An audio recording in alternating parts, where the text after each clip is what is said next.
ሰላም ጤና ይስጥልን አድማጭ ተመልካቾቻችን መጋቢት 24 2018 ዓ.ም ዕለታዊ መረጃዎችና ዘገባዎችን ይዤ መጥቻለሁ።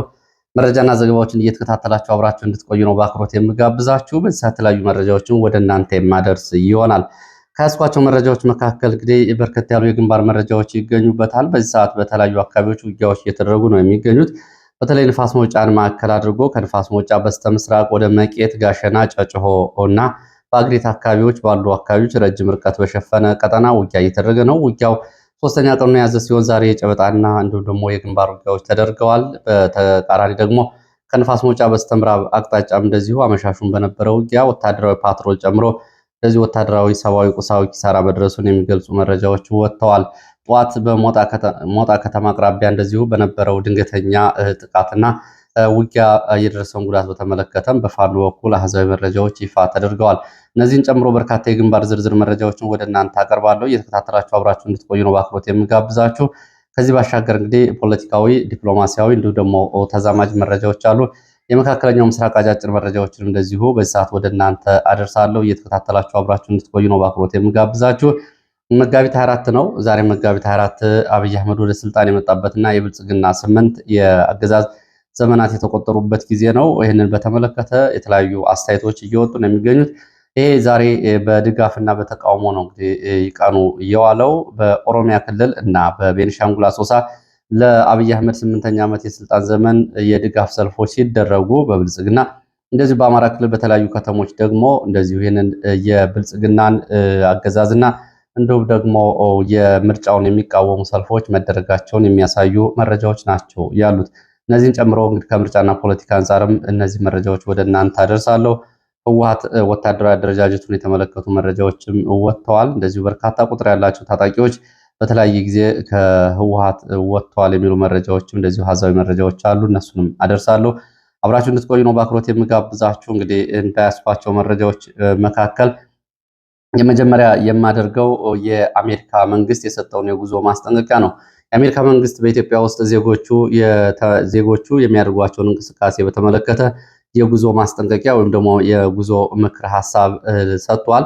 ይህም እንግዲህ በቀጠናው ያለውን አጠቃላይ ሁኔታ የሚያሳይ ነው። የአሜሪካ መንግስት እስካሁን በኢትዮጵያ ውስጥ በዚህ ልክ ሰፊ የጸጥታ ችግር አለ ብሎ ገምግሞ አያውቅም። አልፎ አልፎ ከሚሰጣቸው የጉዞ ማስጠንቀቂያዎች ውጭ አሁን በዚህ ልክ በኢትዮጵያ አብዛኛው ቀጠና የአሜሪካ ዜጎች እንዳይንቀሳቀሱ የጉዞ ማስጠንቀቂያ ሰጥቷል። ከዚህ ጋር በተያያዘ እንግዲህ ይሄ የአሜሪካ የውጭ ጉዳይ መስሪያ ቤት የጉዞ ማስጠንቀቂያ እንደሚያሳየው በኢትዮጵያ ውስጥ አሁን ምርጫ ለማድረግ አይደለም የዜጎች እንቅስቃሴ የውጭ ሀገራት ዜጎች ለመንቀሳቀስ አስቸጋሪ ሁኔታዎች መሆናቸውን የሚያሳይ ነው። ይሄ በጸጥታ ግምገማና በዲፕሎማሲ ግምገማ ምን ማለት እንደሆነ ግልጽ ነው። በዚህ ሁኔታ ውስጥ ነው እንግዲህ አሁን ምርጫ ይደረጋል የተባለው።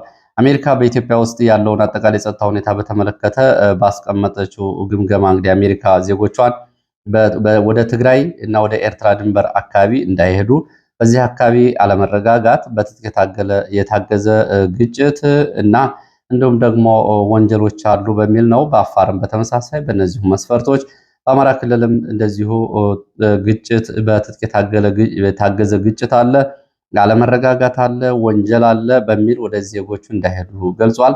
ጋምቤላ በተመሳሳይ ወንጀሎች አሉ፣ እገታዎች አሉ፣ በትጥቅ የታገዘ ውጊያዎችና እንዲሁም ደግሞ ግጭቶች አሉ። ቤኒሻንጉል በተመሳሳይ ኦሮሚያ በተመረጡ የኦሮሚያ ክልል አካባቢዎች በትጥቅ የታገዘ እንዲሁም ደግሞ ብሔርን መሰረት ያደረገ አለመረጋጋት እንዳለ፣ በማዕከላዊ ኢትዮጵያም በተመሳሳይ እንዲሁም ደግሞ በደቡብ ምዕራብ ኢትዮጵያና በደቡብ ኢትዮጵያ፣ ምስራቅ ኢትዮጵያ ወደ ሶማሌ ድንበር፣ ደቡብ ኢትዮጵያ ጨምሮ በሱዳን በደቡብ ሱዳንና በኢትዮጵያ ሱዳን ድንበር አካባቢ ባሉት የምዕራብ ኢትዮጵያ አካባቢዎችም የአሜሪካ ዜጎች እንዳይሄዱ፣ በኬንያ ጠረፍ አካባቢ ባሉ አካባቢዎችም እንደዚሁ የአሜሪካ ዜጎች እንዳይጓዙ የጉዞ ማስጠንቀቂያ ሰጥቷል። አለመረጋጋት፣ ወንጀል፣ እገታ፣ በትጥቅ የታገዘ ግጭት እና እንግዲህ ሌሎች የሽብር ወንጀሎችንም ጭምር በተያያዥነት ለአሜሪካ ዜጎች ስጋት ናቸው በሚል ይህንን አውጥቷል።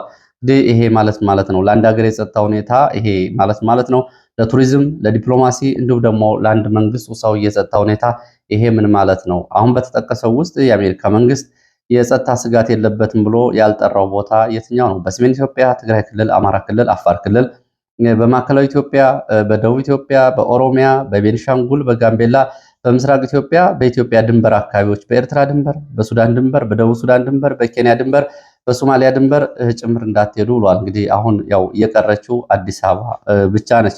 ይሄ እንግዲህ ብዙ ትርጉም ያለው ነው። እንደ አሜሪካ አይነት በሽብርተኝነት አጋር በሚባለው ሀገር እንዲሁም ደግሞ የአንድን ሀገር ውስጣዊ የመንግስት ጥንካሬና የጸጥታ ሁኔታ በሚገመግምበት ጠንካራ ግምገማ ይሄም መቅረቡ ምን ማለት እንደሆነ ያው ለሁሉም ግልጽ ነው።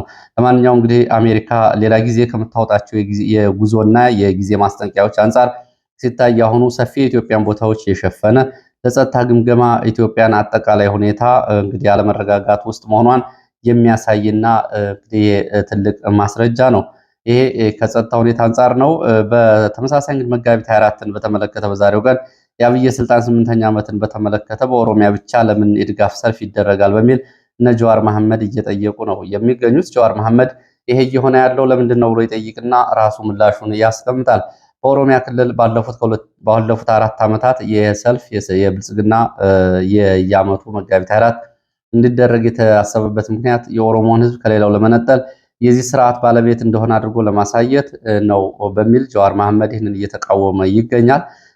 እነ ሽመልስ አብዲሳ ደግሞ ኮየ ፈጨ ጭምር ሳይቀር እንዲሁም ደግሞ የብልጽግናና የሆኑ መንግስት የኛ የራሳችን መንግስት ነው በሚል ሰሜንን በትነናል፣ ሌላውን አዳክመናል በሚል ከመቼውም ጊዜ በላይ በተለያዩ አካባቢዎች በሰልፍ እንዲከበር አሁንም አቅጣጫ መሰጠቱና አሁን የሚደረገው ሰልፍና ማስተባበር የምርጫ እንቅስቃሴ ሆኖ እንዲያግዝ ለመጋቢት 24 ድጋፍ ሰልፍ በተለያዩ አካባቢዎች ተቀጠናክሮ እንዲቀጥል አቅጣጫ መሰጠቱን የሚገልጹ መረጃዎች ወጥተዋል።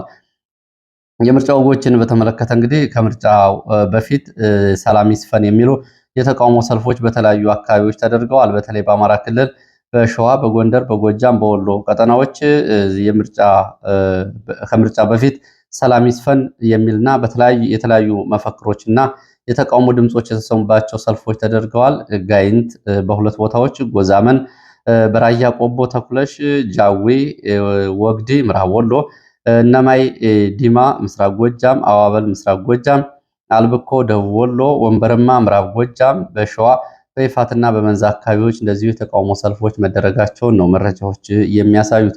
በሁሉም አካባቢዎች እንግዲህ የተለያዩ መፈክሮች ተሰምተዋል። ከነዚህ መካከል አገዛዙ ምርጫን የጊዜ መግዣ ያደርገዋል፣ እንዲሁም ደግሞ በምርጫ አሁን ምርጫ ለማድረግ የሚያስችል አንድም ምቹ ሁኔታ አስቻይ ነገር የለም የሚሉ መፈክሮች ተሰምተዋል። ከዚህ ያለፍ ያሉም እንደዚሁ በድሮና በከባድ መሳሪያ በአየርና በመካናይዝድ የሚጨፈጨፍ ህዝብ ምርጫ ሊያደርግ አይችልም የሚሉ መፈክሮች ተሰምተዋል። ሌላው ከምርጫው ጋር በተያያዘ እንደዚሁ በአዲስ አበባ የጸጥታ ስጋት ይሆናሉ የተባሉ ግለሰቦች፣ ቡድኖች እንዲለዩና በአስቸኳይ እርምጃ እንዲወሰድ የሚል እንደዚሁ የዘመቻ ኦፕሬሽን እቅድ እየተዘጋጀ መሆኑ ተገልጿል። ለዚህም የአዲስ አበባ እንዲሁም ደግሞ የፌዴራል ፖሊስ እንዲሁም ደግሞ ከመከላከያ የጋራ የጸጥታ ግብረ ኃይል በሚል የጋራ ስልጠና እየተሰጠ እንደሆነ ነው የታወቀው።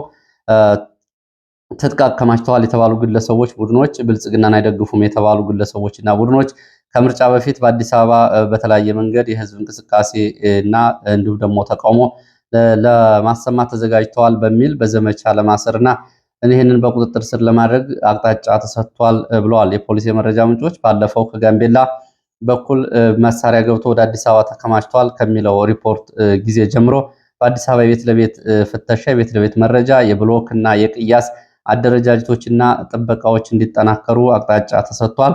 በቅርቡ እንግዲህ ኦፕሬሽንና ፍተሻ በሚል በአዲስ አበባ ይሄ ይደረጋል። በዋናነት ከፋኖ ጋር ግንኙነት አላቸው የሚባሉ የአማራ ተወላጆች፣ ከህወሓት ጋር ግንኙነት አላቸው የሚባሉ የትግራይ ተወላጆች፣ በኤርትራ በኩል እንደዚሁ ተልዕኮ አላቸው በሚል በዚህ ዘመቻ በአዲስ አበባ ውስጥ እንደዚሁ የሚገኙ የኤርትራ ተወላጆች ጭምር በዚህ ኢላማ ይሆናሉ። እንደዚሁም ደግሞ ከኦነግ ሸኔ ጋር እንደዚሁ ግንኙነት አላቸው በሚል የሚጠረጠሩ ግለሰቦች ከባለስልጣናት ጭምር ነው እንግዲህ በቁጥጥር ስር ይውላሉ የተባለው። የፌዴራል ፖሊስና የብሔራዊ መረጃና ደህንነት አገልግሎት የጸጥታ ግብረ ኃይል ለዚህ የጋራ ስልጠና እየሰጡ ነው። የፖሊስ አባላትን በቅደም ተከተል ወደ ስልጠና አስገብተዋል ተብሏል። ከዚህ ባሻገር የካሜራ እይታዎችንም ለመጨመር በሚል በአዲስ አበባ የፌዴራል ፖሊስና ብሔራዊ መረጃ ደህንነት አገልግሎት ጨምሮ የሚቆጣጠሯቸው ተጨማሪ ካሜራዎች እንዲገጠሙና ከአሁን በፊት የተበላሹ ካሜራዎችም እንደዚሁ ወደ ስራ እንዲገቡና አዲስ አበባ ውስጥ ያለው አጠቃላይ የህዝብ እንቅስቃሴ በካሜራ እይታ ውስጥ እንዲገባ እንዲደረግና ከምርጫ በፊት ይህ እንዲከናወን ትዕዛዝ መሰጠቱን የፖሊስ የመረጃ ምንጮች ይህንን ገልጸዋል።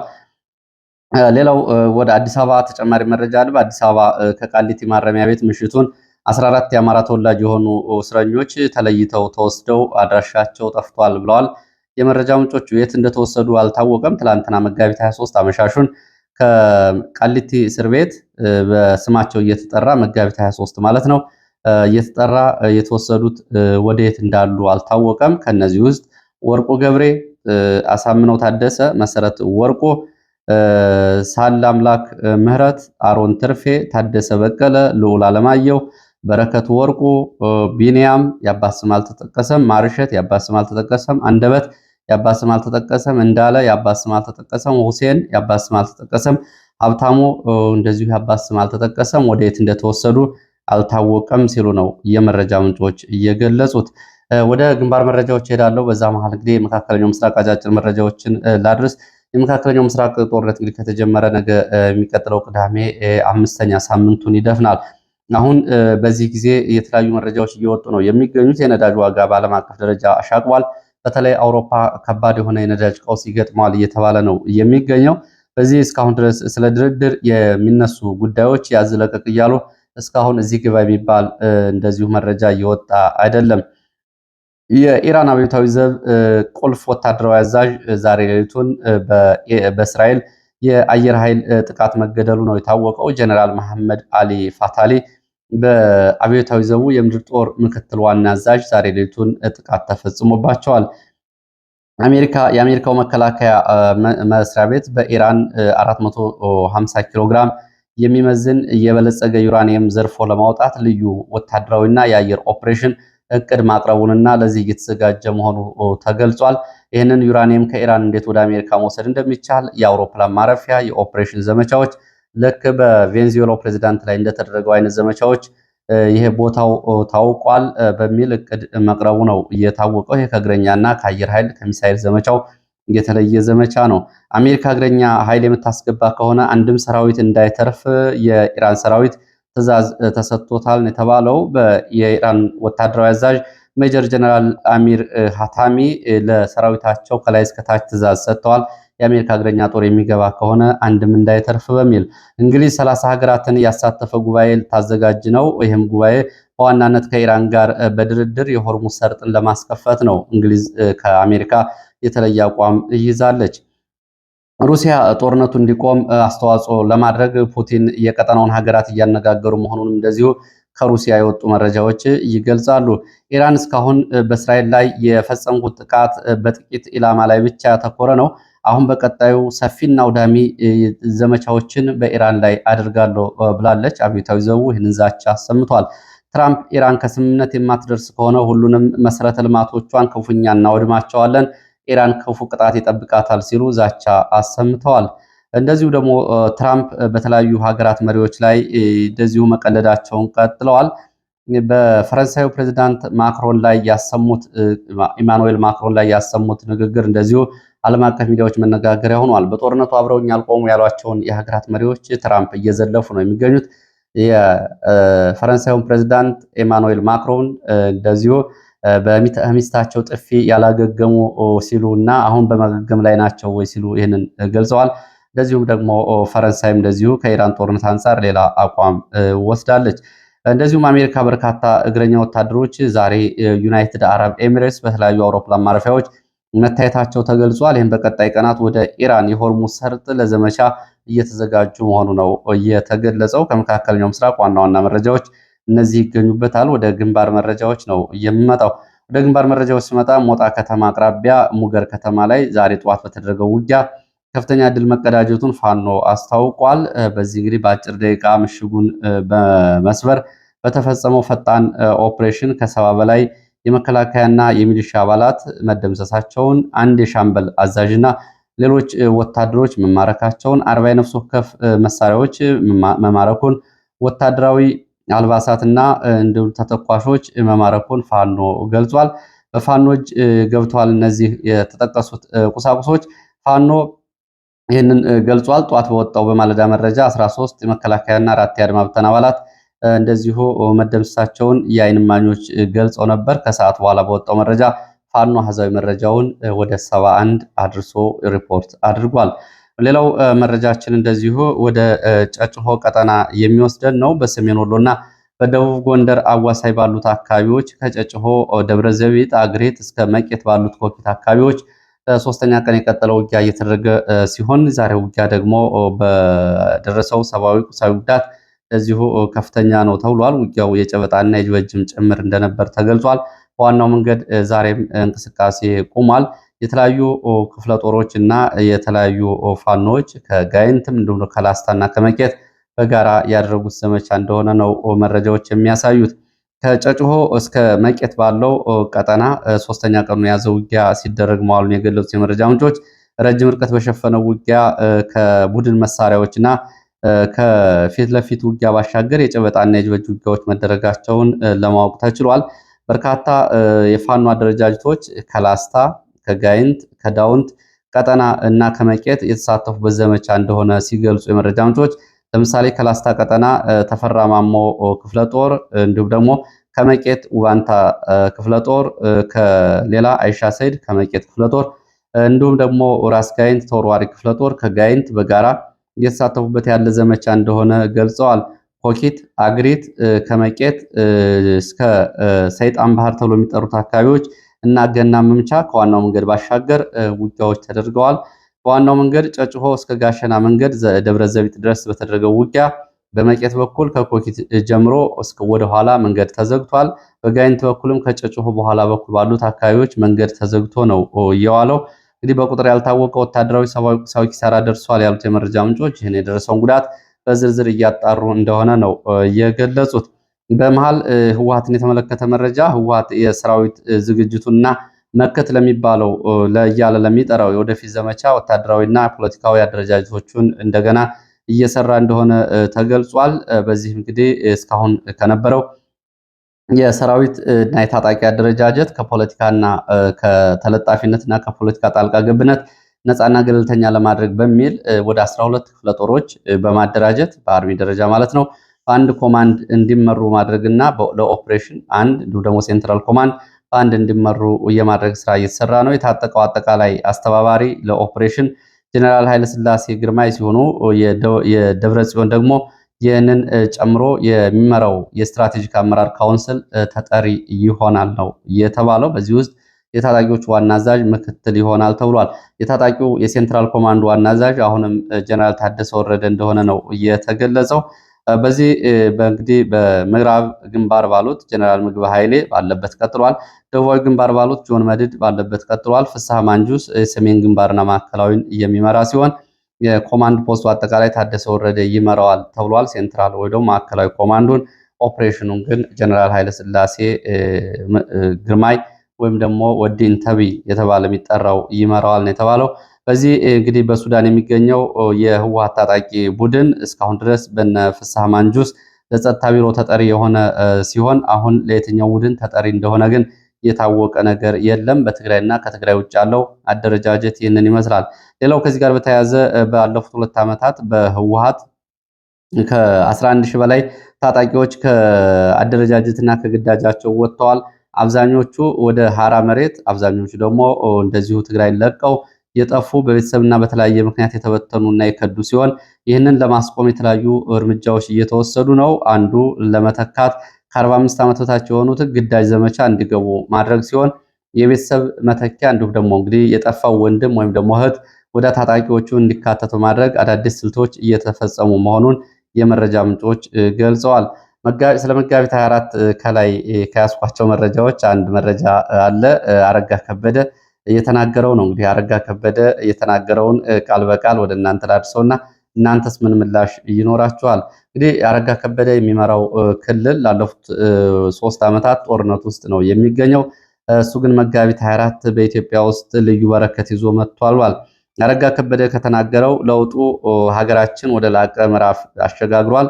ለሀገራዊ ጉዳይ ላይ ትብብር፣ አብሮ መቆም ከጠመንጃ ይልቅ ምክክርና ውይይት፣ ከኃይልና አማራጭ ይልቅ የሀሳብ ብዝሃነትን በማስቀደም ሀገራዊ ጉዳይ ላይ በትብብር አብረን ቆመናል ብሏል።